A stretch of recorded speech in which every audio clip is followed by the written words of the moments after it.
Untuk menekan alam kuno sekte selama 100 tahun, kau setiap malam akan memanfaatkan diri dalam sungai waktu untuk menempa diri. Namun tepat saat kau menemukan cara untuk selamanya menyelesaikan alam tersebut, putri sekte malah memfitnahmu karena memasuki kamar pribadi saudari seperguruannya dengan lancang, bahkan bersekongkol dengan orang lain untuk secara paksa mengusirmu dari sekte, dan kau yang tahu betapa berbahayanya hati manusia, malas untuk berdebat lebih lanjut. Segera keluarkan sebuah batu transmisi tingkat langit, ini adalah perjanjianmu dengan pemimpin sekte lama. Segala macam kejadian sulit dapat secara paksa memanggilnya untuk keluar. Namun tepat pada saat ini, sesosok bayangan melintas merobek ruang, dengan suara keras menghancurkan batu transmisi di tanganmu.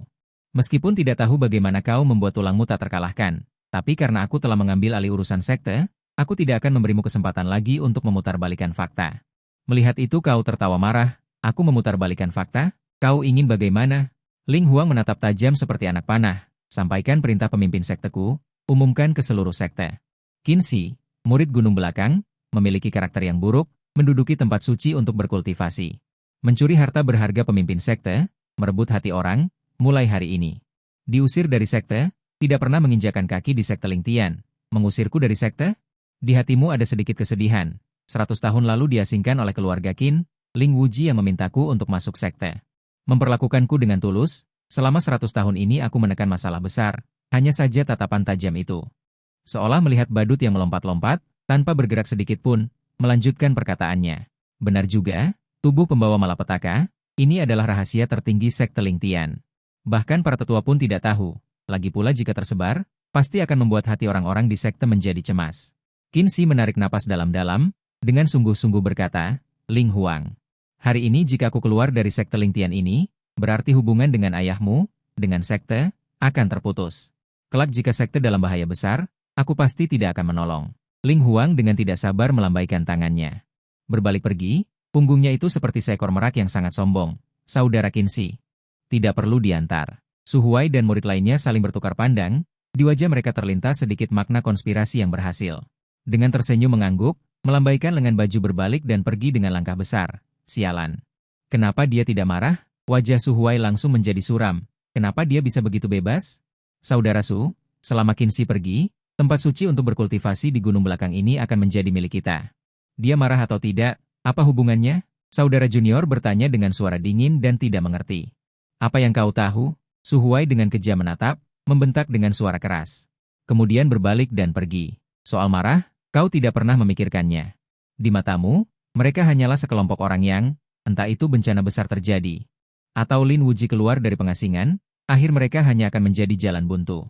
Bagaimana mungkin seorang pemimpin sekte menjadi orang yang baik hati? Dengan kekejaman Lin Wuji, aku khawatir mereka akan melihat apa itu teror dunia yang sebenarnya. Terlebih lagi, tempat suci kultivasi di mata mereka. Benarkah tempat suci kultivasi, puncak gunung ini, adalah tempat kesusahan sekte? Bahkan Lin Wuji jarang mendakinya dan menghindarinya. Sungguh menggelikan. Hujan deras mengguyur, seperti air terjun yang menutupi langit dan bumi. Secara bertahap membentuk kabut tebal. Langkahmu cepat. Tirai hujan terbuka di sampingmu. Seorang murid menghentikanmu dan berkata, tapi, Kakak Qin pernah menyelamatkan kita saat dalam bahaya. Kebingungan dan kegelisahan terungkap dalam suara itu. Dia berinisiatif menyelamatkan kita. Kita juga tidak memintanya. Suara lain terdengar tenang, terdengar wajar. Kau mengabaikan semua diskusi ini, langkahmu tetap teguh. Mungkin dia menyelamatkan kita hanya untuk pamer. Begitu suara ini keluar, langsung mendapat persetujuan dari sebagian besar murid. Kegelisahan hati nurani juga berangsur-angsur memudar. Kemudian hujan menjadi semakin deras, mengamuk seperti banjir. Kau mengepalkan tanganmu erat-erat. Ujung jarimu memutih karena kekuatan. Apakah ini sekte yang mati-matian kau lindungi? Sungguh menggelikan. Tanpa ragu lagi, kau pergi dengan tegas. Tidak ada lagi niat untuk berlama-lama. Menghilang di luar gerbang gunung abu-abu kemerahan, berubah menjadi bayangan kesepian di antara langit dan bumi. Pada saat yang sama, di hutan lebat di luar sekte, bayangan hitam bergerak. Kakak Su, apa tugas kita hari ini? Sebuah suara yang sedikit gugup bertanya. Bunuh Qin Shi. Tanah becek, genangan air di mana-mana. Kau berhenti di depan hutan. Kilat sesekali menyambar langit malam. Cabang-cabang dan dedaunan menari dalam badai, mengeluarkan suara bising yang menusuk telinga. Bunuh. Beberapa bayangan hitam muncul di sekitarmu, menyerangmu dengan kilatan dingin. Kau menggelengkan kepala dengan jijik. Pertandingan kelas rendah, membosankan. Yanba perlahan mengangkat tangannya, energi pedang di ujung jarinya memaksa menjauh, kekuatan pagi hari melilitnya. Detik berikutnya, Energi pedang meluncur seperti galaksi di langit malam, dimanapun ia mengunci. Angin dan hujan tidak berhenti. Bayangan hitam ditembus oleh energi pedang, darah menyembur dengan liar. Mayat itu jatuh dengan keras, air berlumpur yang keruh diwarnai merah darah, kekuatan Qin Shi Xiong. Masih sangat menakutkan, Lin Zhong Suhuai berjalan perlahan, hujan membasahi pakaiannya. Melekat erat di tubuhku, aku mengampunimu, kupikir kamu masih ingin menjebakku. Kamu bertanya dengan tenang, menatap langsung ke lawan, kamu menyelamatkanku. Mata Suhuai berkilat dengan kegilaan dan kebencian, suaranya bergetar dengan semangat, tetapi kamu melihat sisi terburukku.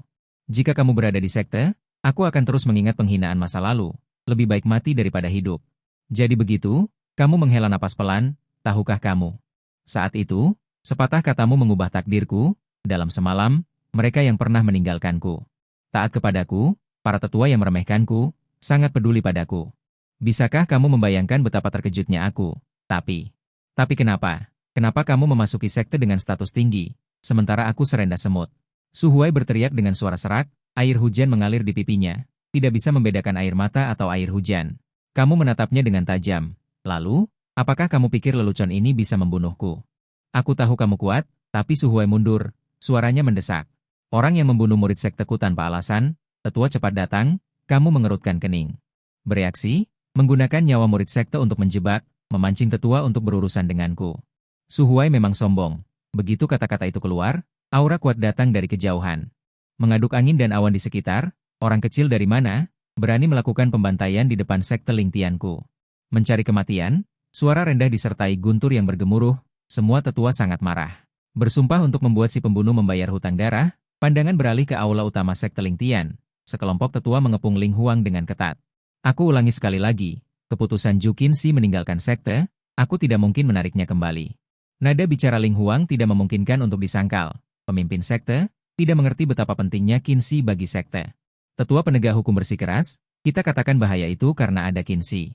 Menghindari banyak korban jiwa, lelucon, Ling Huang mencibir. Percobaan adalah tempat pelatihan, tidak ada korban jiwa hanya bisa menjelaskan bahwa tindakan sekte sempurna. Tetua penegak hukum baru saja akan membantah. Ling Huang segera menyela, tetua penegak hukum telah menyimpulkan fondasi sekteku pada Qinxi. Dengan pernyataan seperti ini, sungguh absurd, sangat mengecewakanku. Qinxi mengelola kebun obat spiritual, tanggung jawabnya besar, seorang tetua maju selangkah. Berdebat dan berkata, HMPH, hanya melihat lebih banyak.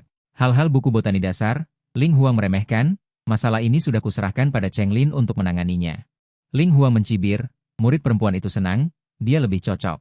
Tetua penerus ajaran ragu-ragu dan berkata, ketua sekte tua pernah berkata, Qinxi adalah jenius sekteku. Kultivasi masa depan tak terbatas, Ling Huang mengejek, hanya orang yang menduduki tanah harta karun di gunung belakang. Berani menyebut jenius, hanya puluhan gelar, dia sedikit mengangkat dagunya. Aku telah mengirim murid-murid unggul untuk berkultivasi di gunung belakang. Sebentar lagi kalian akan melihat kelompok jenius sejati pertama. Para tetua hendak membujuk, Ling Huang melambaikan tangan, menunjukkan sedikit ketidaksabaran. Cukup, sekte Lingtian tidak perlu bergantung pada orang lain. Selama ada aku, masa depan pasti akan gemilang. Goresan baru saja jatuh, auranya tiba-tiba berubah. Cahaya terang terpancar dari seluruh tubuhnya, seolah-olah hendak merobek aula utama. Tubuh jasmani menjadi roh, ketua sekte, Anda ternyata sudah memasuki alam transformasi roh. Qinxi bukan apa-apa, tetua Li, Qinxi diusir dari sekte. Menaruh dendam, merampok dan membunuh kami, mohon bunuh dia untuk membalaskan dendam saudara-saudara. Saling pandang dengan pavilion laut biru, perasaan senang muncul, Qinxi. Jangan salahkan aku, mengapa kau bisa tetap tenang meski dijebak dan dikhianati? Suhuai menunjukkan ekspresi kejam dan gila, berteriak dalam hatinya, dia Suhuai sama sekali tidak bisa menerima kebebasanmu. Kau harus mati, namun tetua Li yang brutal bahkan tidak melirik. Bergegas melewati mereka berdua, mengutuk dengan marah, orang yang sombong. Kemana kau lari? Suhuai tertegun. Apa kau buta? Pelaku besarnya tidak terlihat? Tetua Li, di sini. Qinxi ada di sini. Suhuai berteriak sekuat tenaga. Tapi Tetua Li seperti naga. Menghilang dalam sekejap tanpa jejak. Suhuai terpaku. Jarum. Suara berubah menjadi tajam. Apa yang sebenarnya terjadi? Tetua Li pernah menargetkanmu. Tidak mungkin membiarkanmu pergi. Dia berkata dengan tenang, dia memang pernah menargetkanku. Tapi setelah kupukuli, dia benar-benar menjadi patuh. Yanba, auramu terbuka penuh. Cahaya di sekelilingmu seperti matahari yang terik. Seolah tungku abadi terbakar. Air hujan menguap, sejumlah besar uap air menyebar. Puncak gunung benar-benar terkubur. Hampir saja. Pupil mata Su Huai menyusut tajam. Bibirnya bergetar. Kekuatan sihir terbakar. Sudah mencapai alam retak piringan keempat? Bagaimana kau bisa mencapai alam retak piringan? Mustahil. Su Huai bergumam pada dirinya sendiri. Ini benar-benar menumbangkan pengetahuannya. Bahkan niat untuk melarikan diri. Tidak berani muncul. Seluruh tubuh Su Huai dipenuhi dengan cahaya pedang yang dingin. Cahaya pedang yang tak terhitung jumlahnya memuntahkan kegilaan, membuat setiap inci kulitnya merasakan ancaman kematian. Ketakutan langsung menyerbu ke langit-langit kepala. Saudara Qinzi, Anda pernah menyelamatkan saya dari ambang hidup dan mati. Anda begitu lembut dan halus. Anda tidak akan membunuh saya, kan? Ekspresimu akhirnya sedikit berubah. Kota kehampaan. Itu adalah sungai waktu. Bahkan bisa menampung benda-benda suci. Benarkah? Su Huai buru-buru bersumpah. Saya adalah kepala aula informasi. Saya yang mencegat pesan itu. Praktisi sangat berhati-hati dengan sumpah. Melanggar sumpah akan menyebabkan kerusakan pada keadaan pikiran, atau bahkan hukuman dari surga. Sebutkan koordinatnya. Kali ini aku tidak akan membunuhmu. Tapi jika kita bertemu lagi, aku pasti akan membunuhmu. Bibir Su Huai bergerak sedikit, masih ingin mengatakan sesuatu. Kau tidak punya ruang untuk menawar. Kau berteriak dengan dingin. Su Huai sedikit ragu. Utara kota Qingyun. Lembah pembakar hati. Mendengar ini, alismu terangkat. Tempat ini kebetulan sekali. Melihatmu yang tenggelam dalam pikiran, Su Huai menggigit bibirnya dan menghindari cahaya pedang, lalu pergi dengan tersandung. Kenapa kau tidak memberitahuku tingkat kultivasimu? Jika kau memberitahuku, aku akan menghormatimu seperti dewa. Bagaimana mungkin aku memperlakukanmu seperti ini? Dia berlari dengan panik ke gerbang utama sambil mengutuk. Apa gunanya kau mengambil koordinat? Aku tidak akan membiarkan berita ini tersebar. Aku akan membunuhmu. Setelah kau mati, aku akan membantai seluruh keluargamu. Su Huai dipenuhi dengan kekejaman. Namun, detik berikutnya, perasaan kejam itu menghilang, digantikan oleh rasa dingin yang menusuk tulang. Bahkan tatapan mata yang gila itu menjadi sangat jernih. Di garis lurus gerbang gunung terdapat bayangan gelap seperti iblis menghalangi. Kekuatan membantu di tempat. Melihat Su Huai, dia tersenyum. Dipenuhi dengan haus darah. Su Huai, ini pertemuan kedua kita. Dalam suara yang haus darah, sebuah kepala manusia menggelinding jatuh di dalam sekte Ling Tian. Karena para tetua tidak keberatan, mari kita mulai. Ling Huang dengan ringan melambaikan tangannya. Sebuah piring giok kekuatan ilahi melayang di udara. Ini adalah lempeng warisan sekte. Beberapa tetua yang sangat penting. Dan nama murid akan diukir di dalamnya, melambangkan hubungan erat mereka dengan sekte Ling Tian. Para tetua saling bertukar pandang. Meskipun ada penyesalan di hati mereka, mereka hanya sedikit ragu sebelum memasukkan seberkas cahaya spiritual. Nama Qinzi segera menghilang. Meskipun ada penyesalan, tetua penerus kekuatan menghela napas. Hanya Qinzi saja. Tetua lainnya juga mengangguk setuju. Bagaimana mungkin Qinzi bisa dibandingkan dengan Ling Huang yang sah? Sementara itu, ratusan ribu mil jauhnya, di alam keabadian, energi spiritual seperti kabut yang menyakitkan. Di dalam istana dengan jejak waktu yang belang-belang. Seorang ahli tiada tara membuka matanya. Kekuatan tak terbatas menyebar. Cocok. Seorang lelaki tua berambut putih menyerahkan laporan. Ketua. Lelaki tua berambut putih itu melanjutkan. Pada saat bintang takdir berbalik, kami telah mengerahkan kekuatan untuk menyelidikinya. Berdasarkan informasi yang diperoleh, seorang pemuda bernama Qinzi diusir dari sekte yang menyebabkan ini. Nasib seseorang dapat menyebabkan malapetaka bagi sebuah sekte. Dan juga dapat membangkitkan kejayaan sebuah sekte. Ini sangat jarang terjadi. Ketua merenung lama. Keberuntungan yang menentang langit seperti ini sudah cukup untuk memberikan dekret penciptaan. Orang tua itu menyarankan. Pada hari ini, seberkas cahaya ungu keemasan misterius melonjak ke langit dari Akademi Penciptaan. Dimanapun ia berada, energi ungu memenuhi ribuan warna keberuntungan. Kemudian berubah menjadi pelangi ilahi yang menembus langit dan bumi. Menuju kehampaan, menghilang tanpa jejak, seorang murid Akademi Penciptaan datang membawa ucapan selamat. Berteriak kaget, ini adalah titah penciptaan tertinggi. Siapapun yang memegang titah ini dapat langsung masuk akademi. Talenta di Donghuang tak terhitung jumlahnya, tetapi hanya sedikit yang bisa mendapatkan titah ini. Tatanan Donghuang mungkin akan berubah karena ini. Diskusi hangat muncul di dalam akademi. Mengapa pangeran kerajaan kuno mata besarku hanya bisa masuk akademi melalui ujian? Sementara dia mendapatkan penciptaan ini, seorang pangeran di kota kuno tidak puas. Menarik. Aku ingin melihat siapa yang bisa mendapatkan titah ini. Di pegunungan 10.000. Hutan mengerikan berdiri seperti dewa iblis, tubuhnya sebesar gunung, sekali menarik dan menghembus napas, aura di sekitarnya tertelan habis, titah undangan tingkat rendah di bawahnya telah hancur menjadi debu. Di belakang gunung Ling Tiansong, Ling Huang berdiri dengan tangan di belakang punggung, melihat ke kejauhan, di belakangnya. Para jenius sekte, dipimpin oleh saudara muda junior, sedang duduk bersila di tempat, berlatih. Dia berkata dengan bangga, tidak heran ini adalah tempat latihan yang sangat baik, hanya dalam setengah hari.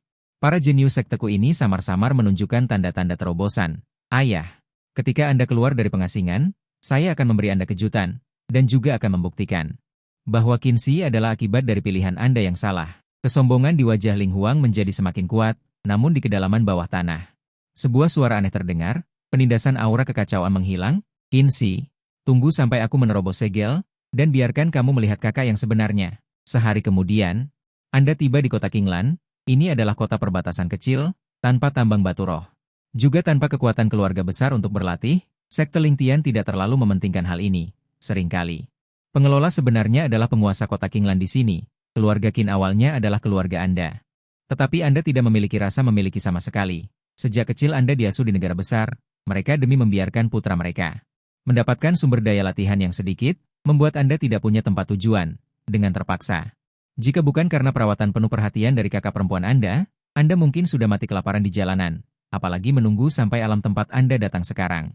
Adapun kemana orang tua Anda pergi, Anda tidak tahu. Mungkin kontribusi terbesar mereka adalah mengadopsi kakak perempuan Anda, sehingga Anda merasakan kehangatan keluarga, di halaman kecil yang tenang tidak jauh dari keluarga Qin. Cahaya bulan terpancar ke bawah, membuat seorang wanita berusia 20 tahun terlihat sangat jernih. Dia mengenakan pakaian kasar, berdiri di depan meja dupa. Di sampingnya ada patung dewa kecil. Aroma harum membubung, kekhawatiran dan kecemasan yang mendalam terjalin di matanya. Dia dengan lembut menyalakan 3 batang dupa, cahaya api terpantul di wajahnya, berdoa dalam hati. Dewa memberkati, aku rela menggunakan semua keberuntunganku, mengubah adikku Qinzi menjadi aman dan sehat. Semoga terhindar dari bahaya. Setelah menusukkan dupa ke dalam wadah, dia menutup mata sejenak. Dia berkata dengan tulus, semoga penderitaan ditanggung olehku, hanya memohon keselamatannya. Tepat di malam yang diterpa angin sepal-sepai, hidungmu terasa sakit, matamu basah. Tak tertahankan lagi, dengan suara tercekat dia berkata, Kak, aku kembali. Wanita itu mendengar suara itu dan berbalik, melihatmu saat itu. Kebahagiaan meledak di matanya seperti kembang api, air mata langsung mengaburkan pandangan. Namun, suara yang sangat kasar.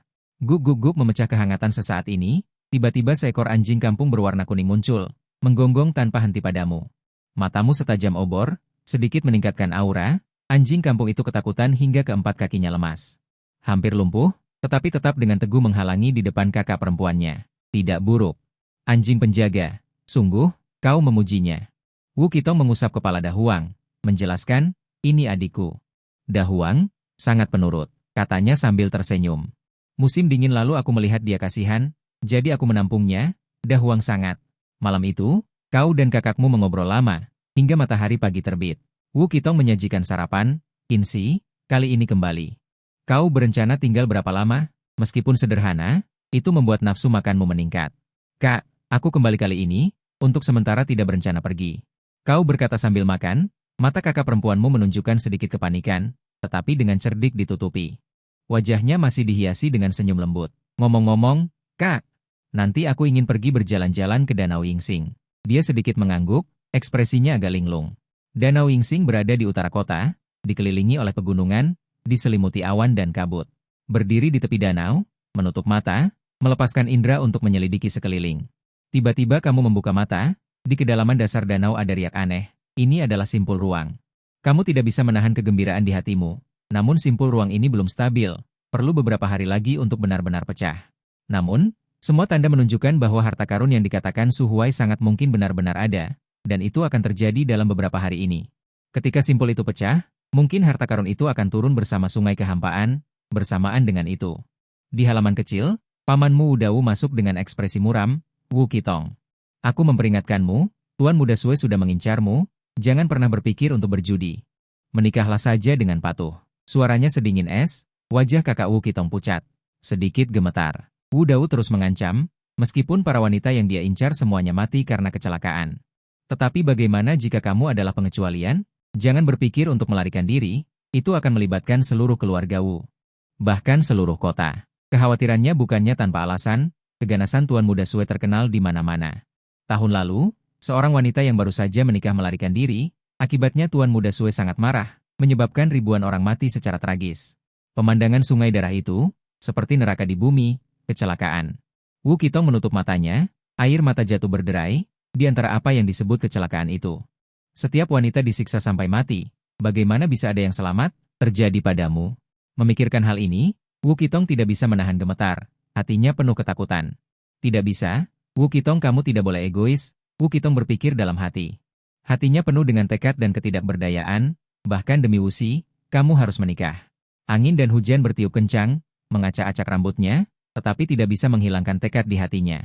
Paman, aku akan menikah. Tetapi Wuxi telah kembali. Jika dia tahu, dia akan bertarung mati-matian dengan Tuan Muda Sue. Aku tidak akan membiarkannya celaka. Apa? Wuxi sudah kembali? Wu Dao terkejut. Izinkan aku berpikir sejenak. 3 hari kemudian, aku akan mengadakan upacara pemujaan leluhur di klan. Merayakan kepindahanmu ke kediaman penguasa kota. Kamu dan Wuxi datang, aku akan mencarikannya pekerjaan. Dengan status keluarga Wu saat ini, dia pasti akan bersedia tinggal. Wu Qitong mengangguk.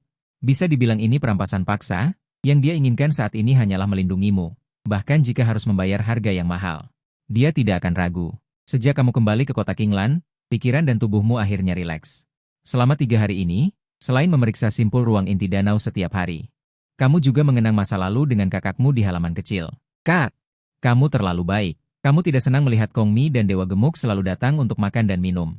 Ketika pergi, dia bahkan membawa pergi setengah dari tempayan besar. Wu Qitong berkata dengan lembut, dia memiliki 3 anak di rumah. Mengambil sedikit lebih banyak akan selalu membuat anak-anak kenyang. Besok adalah hari leluhur keluarga Qin, ayo pergi bersama. Wu Qitong menatapmu dengan hati-hati. Kamu awalnya ingin menolak, tetapi melihat tatapan memohon dan penuh harapnya. Kamu hanya bisa menjawab dengan pasrah, baiklah, siapa yang menyuruhmu menjadi kakakku? Saat kamu menikmati hidup dengan nyaman, sekte Ling Tian justru terjebak dalam kekacauan. Apa? Gelombang binatang buas di gunung belakang mengamuk. Ling Huang bertanya dengan kaget, ya. Murid pembawa pesan menjawab dengan gugup, entah kenapa, binatang buas di dalam gelombang binatang buas tiba-tiba menjadi gila. Mereka menyerang kita dengan putus asa. Di mana para tetua? Apakah mereka pergi menyelamatkan? Ling Huang buru-buru bertanya. Para tetua telah pergi ke gunung belakang, tetapi gelombang binatang buas terlalu tiba-tiba. Para murid tersebar di mana-mana, efek penyelamatan tidak baik. Suara murid pembawa pesan bergetar. Tak lama kemudian, berita buruk datang satu demi satu. Gelombang binatang buas mengamuk di selatan. 13 murid tewas dalam kebakaran dan tulang belulang mereka tidak ada lagi. Pertempuran tiba-tiba pecah di hutan lebat bagian barat. 8 murid terperangkap dan membutuhkan penyelamatan segera. Berita itu menghantam hati Ling Huang seperti palu godam. Bagaimana bisa seperti ini? Kemudian datang berita yang lebih mengerikan. Para tetua tiba-tiba diserang oleh gelombang binatang buas. Mereka harus membayar harga kematian puluhan murid dan 3 tetua terluka parah untuk melarikan diri. Aula utama terang benderang, tetapi suasananya menyedihkan dan menindas. Serahkan laporan pertempuran. Suara gemetar Ling Huang terdengar. Segera laporan pertempuran diserahkan, di atasnya tertulis. 3 tetua terluka parah, 5 tetua terluka ringan, total 156 murid tewas dan hilang. Lebih dari 100 murid terluka, kerugiannya sangat serius. Ling Huang bergumam dengan getir. Kedua tinjunya mengepal erat, buku-buku jarinya memutih. Sekarang kita hanya bisa menutup gunung belakang. Pemandangan menjadi ganas, seorang tetua menyarankan untuk tidak boleh. Tetua penerus kekuatan secara tidak sadar membantah, merasakan krisis, dan guru binatang buas di belakang gunung. Juga tambang sementara, semua adalah hal penting bagi sekte. Penutupan jangka pendek masih bisa. Jika sekte kehilangan tambang dalam jangka panjang, itu pasti akan runtuh. Ini sama saja dengan bunuh diri perlahan. Saat kata-kata itu jatuh, suasana di aula menjadi lebih berat. Kata-kata tetua penerus kekuatan. Siapa yang tidak tahu? Namun, bagaimana kita harus menghadapi situasi saat ini? Jika, aku bilang jika, saudara Qin ada di sini. Mungkin kita bisa menghindari krisis ini. Sebuah suara terdengar di antara kerumunan. Aku bilang. Ling Huang menatap tajam dan berteriak dengan marah, dadanya meledak. Kami hampir mengerahkan seluruh kekuatan untuk menyelamatkan. Bahkan para tetua hampir binasa. Apa yang bisa diubah oleh Qin si kecil? Apakah itu benar? Saudara Qin pernah pergi untuk mengusir binatang buas sebelum mereka berkumpul, agar mereka tidak membentuk gelombang pasang. Seorang murid dengan berani menyebarkan berita ini. Begitu kata-kata ini keluar, para murid segera merespons. Aku tidak tahu bagaimana saudara Qin melakukannya, tetapi faktanya demikian. Binatang buas tampaknya sangat takut pada saudara Qin. Bahkan binatang buas yang kejam pun seperti anak kucing di depannya. Semakin banyak suara muncul. Seperti pedang tajam yang menusuk Ling Huang, membuat wajahnya semakin pucat. Ling Huang tiba-tiba teringat. Qin Si pernah berkata bahwa hanya jika dia berpatroli di belakang gunung setiap hari, dia dapat mencegah badai kekerasan.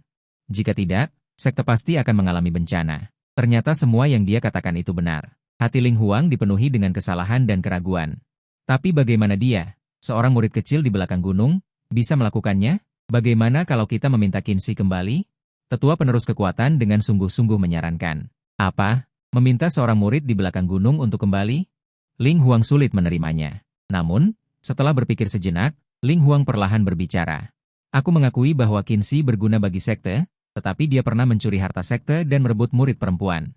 Membuat kebohongan berbahaya. Orang dengan karakter buruk seperti ini, jika diundang kembali, sekte cepat atau lambat akan mengalami bencana. Dalam waktu singkat, Ling Huang telah menemukan beberapa alasan untuk dirinya sendiri.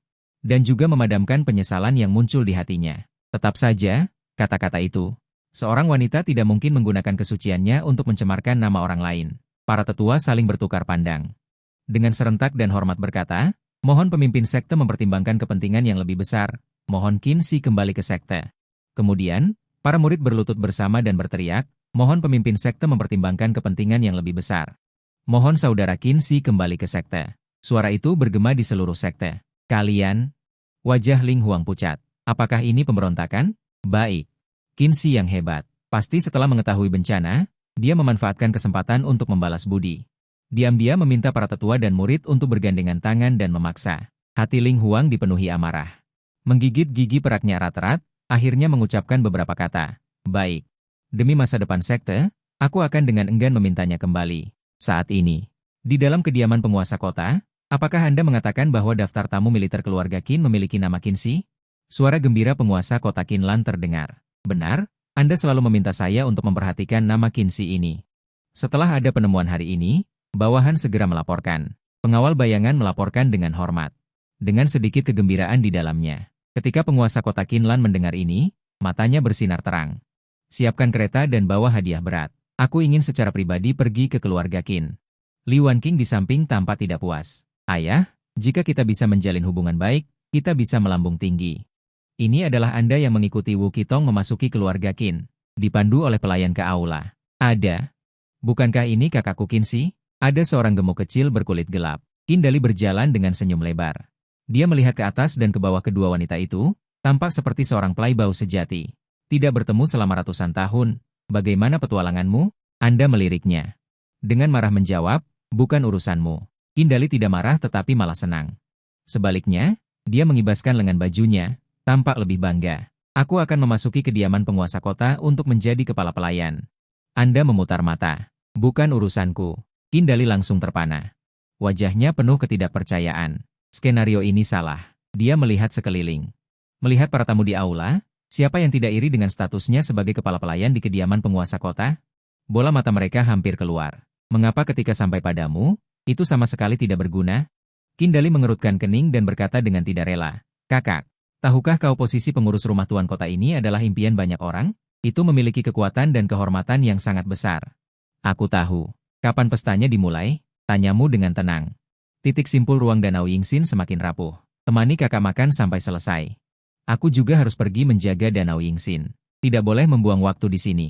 Wajah Qin Dali memerah. Awalnya aku cukup senang hari ini, tapi sekarang aku merasa tertekan. Qin Dali. Kenapa kau mengatakan ini padanya? Suara melengking terdengar di telinga. Ibu Qin Dali berjalan mendekat sambil menggoyangkan pinggulnya. Wajahnya penuh kesombongan. Seorang pecundang yang meninggalkan rumah selama 100 tahun, apa yang bisa dia capai? Setelah selesai berbicara, dia menarik Qin Dali dan berbisik, identitasmu terhormat, jangan buang waktu dengan orang yang tidak punya masa depan seperti ini. Saat ini, Qin Dao juga berjalan mendekat. Dia menepuk bahumu, dari atas ke bawah. Bukannya paman ingin mengkritikmu, semua tamu di aula ini adalah orang-orang penting di kota. Jika bukan karena kau mendapat keuntungan dari keluarga Qin, kau bahkan tidak akan bisa bertemu mereka. Tidak tahu berterima kasih. Bersikap seperti ini, memalukan sekali. Bawakan teh dan air, jalin hubungan. Ini akan sangat bermanfaat untukmu di masa depan. Apakah paman mengatakan bahwa keterampilan kultivasiku tidak sebaik menjalin hubungan dengan orang-orang penting? Mengapa membuang waktu padaku di sini? Kau merasa lucu, meliriknya. Saat itu juga, teriakan keras terdengar dari luar pintu, Tuan Kota Qinwan tiba. Suaranya seperti guntur emas. Seketika membuat aula menjadi sunyi. Semua mata tertuju keluar halaman. Hati mereka bergetar. Meskipun mereka tahu bahwa Tuan Kota menghargai keluarga Qin, mereka tidak pernah menyangka bahwa Tuan Kota akan datang sendiri. Wajah Qin Dao penuh kebanggaan, melirikmu. Sudahkah kau melihatnya? Langit Qinwan ada di sini. Kau picik seperti ini, tidak akan menjadi orang besar. Kedatangan langit Qinwan ini tidak diragukan lagi membuat semua orang terkejut dan takut. Dipimpin oleh Qin Dao, banyak pejabat dan anggota keluarga Qin bangkit seperti air pasang. Mulai berlutut dan menyambut dengan hormat. Wu Qitong menarikmu, ingin berlutut bersama. Kau dengan lembut memegang jari Wu Qitong, kakak. Kita tidak perlu berlutut. Begitu kata-kata ini keluar, seluruh halaman terkejut.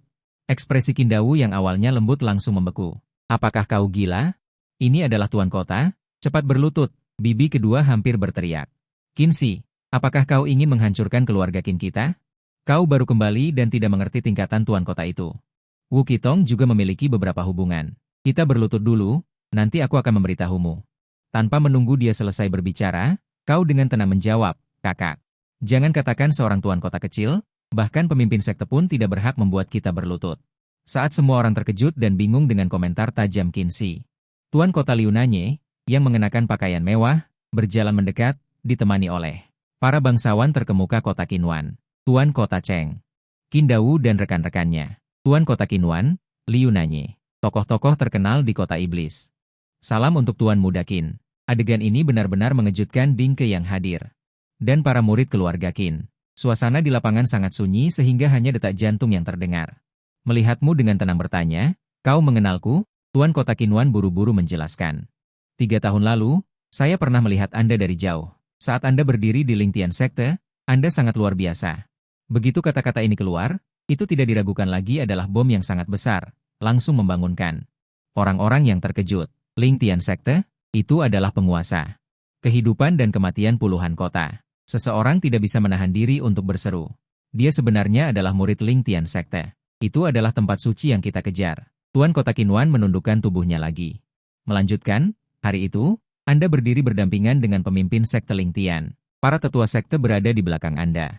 10.000 murid menyembah Anda. Kata-kata ini seperti guntur, mengguncang jiwa semua orang. Qin Dali mencubit dirinya dengan keras, berusaha memberitahu dirinya sendiri bahwa ini bukan mimpi. Bibi kedua dengan panik bergegas ke di depan tuan kota dan menangis, ini adalah anak terlantar dari keluarga Qin kami. Bagaimana mungkin dia disebut tuan muda oleh Anda? Tuan Kota Qinwan dengan tajam menangkap poin pentingnya. Matanya menunjukkan kegelapan dan dengan tergesa-gesa menjelaskan. Tuan Muda Qin, saya tidak tahu bahwa keluarga Qin pernah memperlakukan Anda seperti ini, jadi saya mendukung keluarga Qin.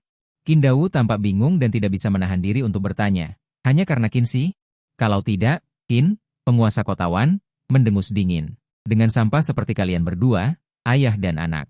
Mengapa aku harus menghargai kalian? Mendengar ini, wajah Qin Dao menjadi pucat pasi. Tubuhnya bergoyang-goyang, tangisannya tak tertahankan lagi, seteguk darah menyembur keluar. Seluruh dirinya kehilangan semangat dan jatuh lemas ke tanah. Tuan Muda Qin. Penguasa kota Qinwan membalikan telapak tangannya dan mengeluarkan sisik berwarna ungu dari dunia internal. Ini adalah sisik yang kudapatkan secara tidak sengaja, mungkin bisa digunakan untuk memurnikan kekuatan spiritual. Hari ini kupersembahkan kepada Tuan Muda Qin. Kuharap Tuan Muda tidak membencinya. Kau tidak mengulurkan tangan untuk mengambilnya, tetapi dengan penuh perhatian melihat ke samping. Wu Qitong yang masih linglung, memanggil dengan lembut, kakak. Mendengar panggilan itu, Wu Qitong baru tersadar dari keterkejutannya yang mendalam. Adik laki-lakinya ternyata adalah murid sekte, masa depannya tak terbatas. Namun, kemudian di mata Wu Qitong, air mata berlinang, penuh dengan rasa sayang dan sakit hati dalam kata-katanya. Kudengar untuk masuk sekte Lingtian. Kau harus melewati banyak cobaan berat. Pasti kau sudah banyak menderita selama ini, kan? Kau menjawab sambil tersenyum. Kak, itu untuk orang lain. Tidak termasuk aku. Aku diundang secara pribadi ke sekte oleh Lingtian Wuqi. Mereka bahkan mengadakan pesta besar dan menyiapkan tandu merah untuk menjemputku. Bagaimana mungkin mereka membuatku menderita? Wu Qitong menghela napas lega. Menepuk dadanya. Tepat saat dia hendak mengatakan sesuatu, kau memotongnya. Tapi, Kak, aku bukan lagi murid sekte Lingtian. Mendengar kata-kata ini, Wu Qitong. Tubuhnya bergetar hebat, kilatan redup melintas di matanya, dan pada saat yang sama ada sedikit kelegaan. Untungnya dia tidak menyebutkan permintaan kepada Tuan Muda Qin, jika tidak kau yang kehilangan perlindungan sekte Lingtian mungkin tidak dapat menghadapinya. Mendengar kata-kata ini, penguasa kota Qing'an tertegun sejenak, merendahkan pinggangnya dan secara sadar menegakkan tubuhnya. Penguasa kota Qing'an menegakkan tubuhnya, tetapi tetap menghormati dengan hangat, sekte Lingtian adalah tempat yang diimpikan oleh para kultivator. Tuan Muda Qin, Anda tidak bercanda, kan? Kau menggelengkan kepala dan berkata dengan tenang. Bukan bercanda. Aku diusir dari sekte. Penguasa kota King An mengerutkan kening. Kemudian dia menggunakan batu transmisi suara untuk memverifikasi masalah ini. Sesaat kemudian, suara keterkejutannya terdengar. Ternyata benar-benar diusir dari sekte oleh pemimpin sekte yang baru. Seiring dengan konfirmasi berita, penguasa kota King An memulihkan keagungannya yang dulu. Tatapan orang-orang di sekitarnya juga berubah dari terkejut menjadi tenang. Para bangsawan yang sebelumnya berlutut diam-diam bangkit, seolah-olah tidak terjadi apa-apa. Tuan kota King An diam-diam menyimpan tulang sisik itu. Sungguh disayangkan, kau mengatakannya sambil tersenyum. Karena tuan kota sudah datang, bagaimana kalau kita mengobrol di dalam? Mengenai tuan kota King An. Awalnya aku ingin berteman karena kakakmu masih di kota King An.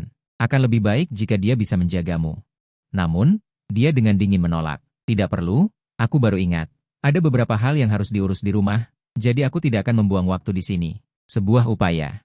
Tuan kota King An tidak perlu disakiti, tetapi sama sekali tidak boleh diajak berteman. Siapa tahu berteman denganmu akan membuat marah sekte Ling Tian. Memikirkan hal ini, Tuan kota King An merasa menyesal dan ingin segera meninggalkan keluarga Qin. Saat itu, cahaya menyilaukan muncul di atas langit, membuka awan. Sosok seorang wanita perlahan muncul, seperti seorang bidadari dalam lukisan kuno. Warna merah langsung menuju ke pesona. Bidadari itu anggun dan terbalik, menatapmu dengan tatapan dingin. Dada bidadari itu naik turun. Setelah ragu-ragu untuk waktu yang lama, dia akhirnya membuka bibir merahnya. Sebenarnya, sekte Ling Tian memutuskan untuk menarik kembali sementara. Keputusan pemimpin sekte wanita. Dia menunjukkan kebanggaan dan kehilangan di dalamnya. Kau belum merespons. Ling Huang dengan tidak sabar melambaikan tangannya. Kembali ke sekte dalam sehari. Jangan salahkan sekte karena mengubah pikirannya. Menatap Ling Huang dengan bingung. Pemimpin sekte wanita sedikit tidak senang. Setelah dia pergi, sekte Ling Tian pasti mengalami masalah. Ling Huang menarik wajahnya. Bisa dimengerti jika dia memintanya untuk kembali. Meskipun dia tidak akan pernah kembali ke sekte Ling Tian, tetapi kata-katamu tadi bukanlah sikap meminta seseorang. Tuan kota King Lan di sisi lain terkejut. Hatinya seperti dipenuhi 10.000 ekor alpak yang berlarian. Wajahnya dipenuhi keterkejutan. Benar-benar lelah. Bagaimana ini bisa terjadi? Murid yang diusir dari sekte ini. Masih ada alasan untuk memintanya kembali? Kuncinya adalah dia baru saja menjauhkan diri dari situasi. Dia bisa kembali sekarang? Apa yang kalian berdua lakukan? Dia melihat dengan seksama penampilan dan pakaian wanita itu. Terutama lencana pinggang iblis wanita itu yang mewakili pemimpin sekte Ling Tian. Tuan kota King Lan langsung lemas. Berlutut, King Lan, Tuan kota Liu Nanye, memberi hormat kepada pemimpin sekte Ling Tian. Setelah kata-kata ini diucapkan, semua orang di seluruh halaman tertegun. Segera berlutut bersama tuan kota. Ling Huang dengan jijik menyapu semua orang, sama sekali tidak peduli, tetapi dengan jijik menatapmu. Kau tersenyum tipis, dengan mengejek. Pemimpin sekte Ling yang hebat. Apa kau lupa? Aku sudah bilang aku tidak akan pernah kembali ke sekte. Ling Huang sangat marah. Qinzi, kau tidak tahu berterima kasih. Tinggal di kota terpencil ini, masa depanmu akan suram. Jangan khawatir tentangku. Aku hanya berharap kau tidak menggangguku lagi. Baiklah, Qinzi. Matanya merah padam, amarah membara. Kau akan menyesal. Belum selesai bicara, Ling Huang mengibaskan lengan bajunya dan menghilang menjadi cahaya merah di cakrawala. Ling Huang pergi terburu-buru, hanya menyisakan orang-orang yang berlutut di halaman. Penguasa kota King Lan sekali lagi mempersembahkan putranya, Lin Su. Berlutut dengan hormat, nada suaranya tegas. Tuan muda, mohon terima dia. Dari percakapan tadi, sudah jelas apakah kau akan kembali ke sekte Ling Tian atau tidak. Dia tidak tahu. Tetapi kau pasti akan setara dengan pemimpin sekte saat ini. Para bangsawan juga diam-diam berbalik, memberi hormat padamu dengan hormat, dahi menyentuh tanah, ketakutan dan gentar. Kau hendak mengatakan sesuatu, tiba-tiba ekspresimu berubah, dan kau berteriak ke udara. Sederhana, ada urusan. Aku pergi dulu. Kekuatan sihir beroperasi, seluruh tubuhmu berubah menjadi angin sepau-sepau dan menghilang di halaman keluarga Qin. Tepat saat dia mengatakan itu, sebuah sosok di dasar danau Yingsing menghilang. Ini menunjukkan bahwa simpul ruang kemungkinan besar telah terbuka.